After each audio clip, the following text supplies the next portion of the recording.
Por anos, a regra era clara no fronte ucraniano. Se um drone aparecesse no céu, a única chance era correr para a proteção dos bunkers, escondendo-se sob troncos e camadas de terra. Uma tática simples que salvou milhares de vidas russas. Mas, e se essa regra, que parecia infalível, estivesse prestes a mudar de uma forma que ninguém esperava? A verdade é que os drones já redefiniram completamente a guerra. Zelensky mesmo aponta que eles são responsáveis por mais de 80% das baixas russas. Em algumas regiões mais quentes do conflito, canais militares russos falam em uma expectativa de vida de soldados de assalto de apenas 20 a 35 minutos. Isso é o que o medo da vigilância constante faz. Hoje, um soldado não precisa necessariamente estar avançando contra uma trincheira para ser encontrado. Ele pode estar caminhando por uma estrada, esperando próximo a uma posição ou transportando equipamentos. Basta uma câmera no céu detectar seu movimento. Em poucos minutos, a informação pode chegar a um operador. E um drone explosivo pode ser enviado diretamente contra aquela posição. Foi por isso que se esconder se tornou uma parte fundamental da sobrevivência. Para tentar neutralizar essa ameaça do céu, ambos os lados desenvolveram defesas. A Ucrânia, por exemplo, cobriu mais de 1.100 quilômetros de rotas logísticas com túneis de redes antidrone, capazes de fazer drones FPV explodirem antes de atingir seus alvos. Carros e caminhões atravessam longos corredores cobertos por malhas suspensas sobre as estradas. A lógica é extremamente simples. O drone FPV precisa alcançar fisicamente o alvo.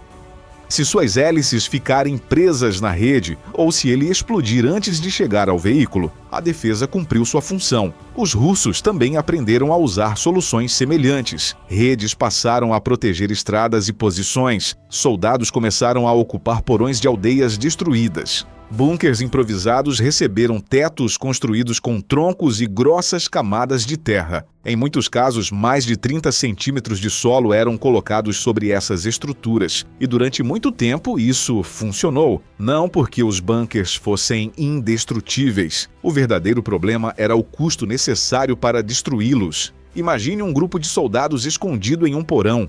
Um operador ucraniano identifica a posição e envia um drone. A explosão atinge o teto, mas não consegue atravessá-lo. Então, um segundo drone é enviado. Depois, um terceiro. Ataque após ataque, uma cratera começa a se formar. Mas existe um problema. Cada explosão é também um aviso. Os soldados lá dentro sabem que foram encontrados. Eles entendem que o inimigo está tentando romper a cobertura e, dependendo da situação, podem abandonar a posição antes do golpe final. Na direção de Kursk, uma ação citada em relatos do conflito mostrou até onde esse método poderia chegar. 7 soldados russos teriam entrado em um porão. Drones atacaram repetidamente a posição, golpeando o mesmo ponto até destruir sua proteção. Dos 7 que entraram, nenhum teria saído. O resultado foi devastador. Mas o custo também revela a fraqueza desse tipo de ataque. Era necessário utilizar vários drones contra um único abrigo, manter a vigilância sobre o alvo e impedir que os soldados escapassem durante a sequência de explosões. Era eficaz, mas era lento.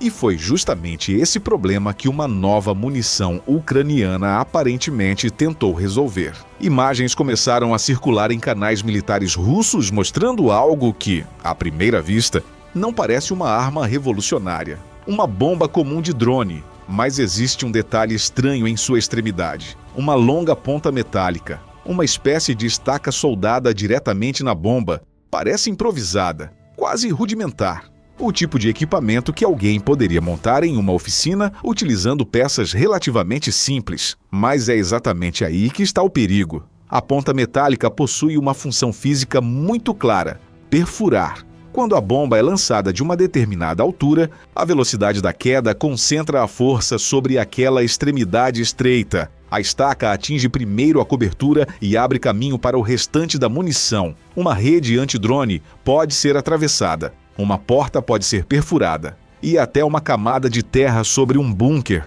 pode deixar de ser suficiente. Mas a ponta metálica é apenas metade da história. O verdadeiro segredo está dentro da bomba. Ela utiliza uma espoleta de ação retardada. Isso significa que a munição não explode imediatamente ao atingir a superfície. Primeiro ela penetra. Depois, somente quando já atravessou parte da proteção, ocorre a detonação. E isso muda completamente a lógica do ataque. Antes, a explosão acontecia do lado de fora do bunker.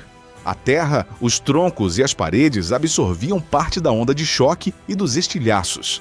Agora, a bomba tenta levar a explosão para dentro. O soldado que correu para o porão acreditando ter escapado do drone pode, na realidade, ter entrado exatamente no local que a nova munição foi projetada para atingir. Uma análise atribuída a Forbes estima que essa bomba tenha aproximadamente 11 quilos. Lançada de algumas centenas de metros de altura, ela poderia atravessar mais de 30 centímetros de terra compactada. Em solo mais macio, a penetração poderia ultrapassar 1 metro antes da detonação. E talvez o detalhe mais surpreendente seja a aparência da própria estaca.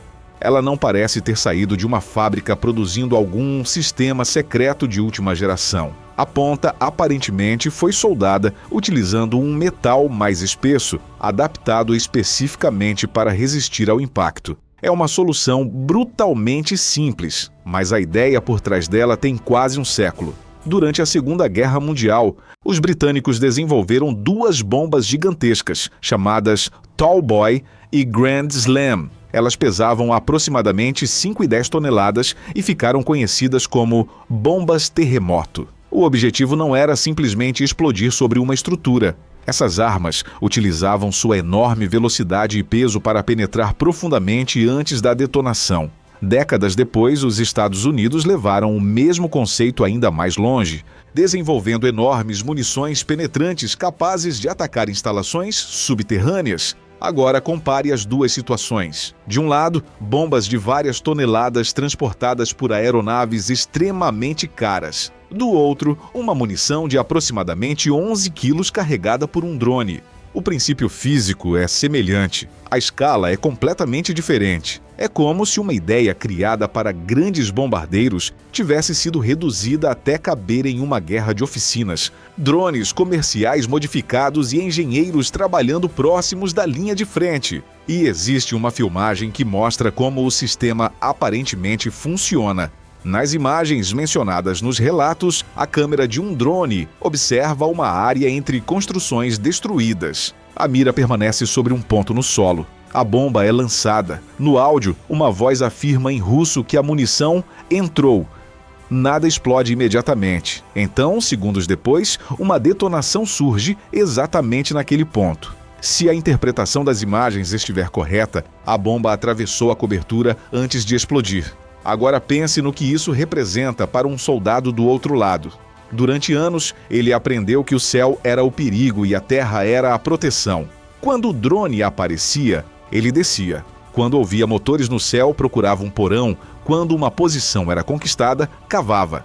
Essa lógica ajudou a moldar a própria forma como as tropas ocupam o território. Mas o que acontece quando descer deixa de ser suficiente? A Rússia provavelmente encontrará respostas. Talvez os bunkers precisem ser mais profundos. Talvez novas camadas de proteção sejam adicionadas. Talvez placas metálicas ou outros materiais passem a ser utilizados.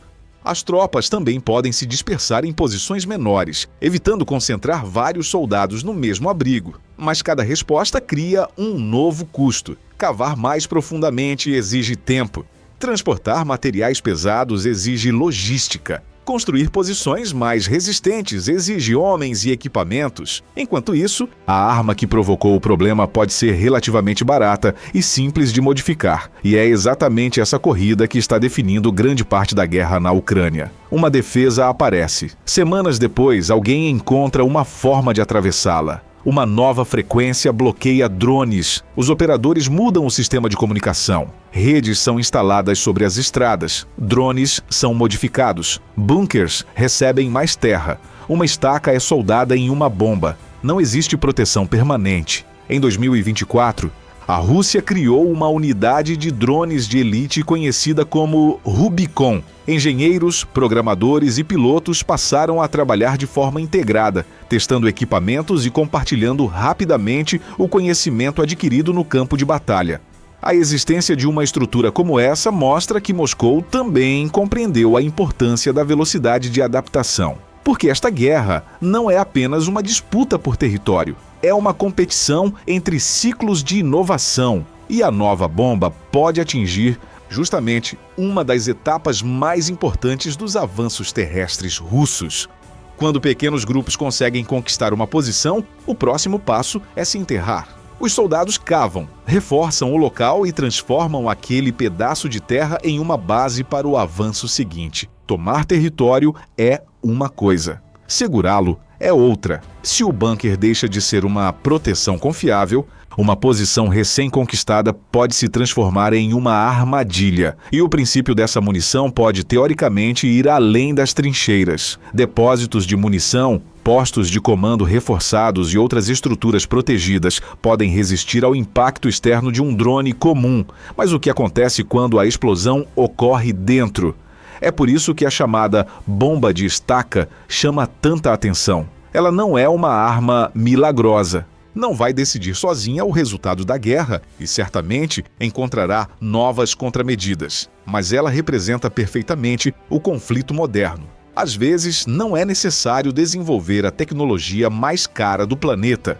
Às vezes, basta identificar uma única fraqueza, uma peça de metal, uma solda, uma espoleta retardada, e uma defesa construída durante semanas pode, de repente, deixar de oferecer a mesma segurança. Por anos, a regra parecia clara. Quando o drone aparece, desça. Agora, essa regra pode estar mudando.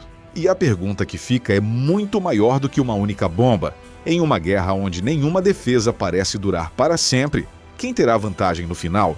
Quem constrói os bunkers mais fortes? Ou quem consegue inventar mais rápido uma maneira barata de atravessá-los? O que você acha que isso significa para o futuro da guerra? Deixe sua opinião nos comentários e não esqueça de se inscrever no canal para não perder as próximas revelações sobre os conflitos que estão transformando o mundo.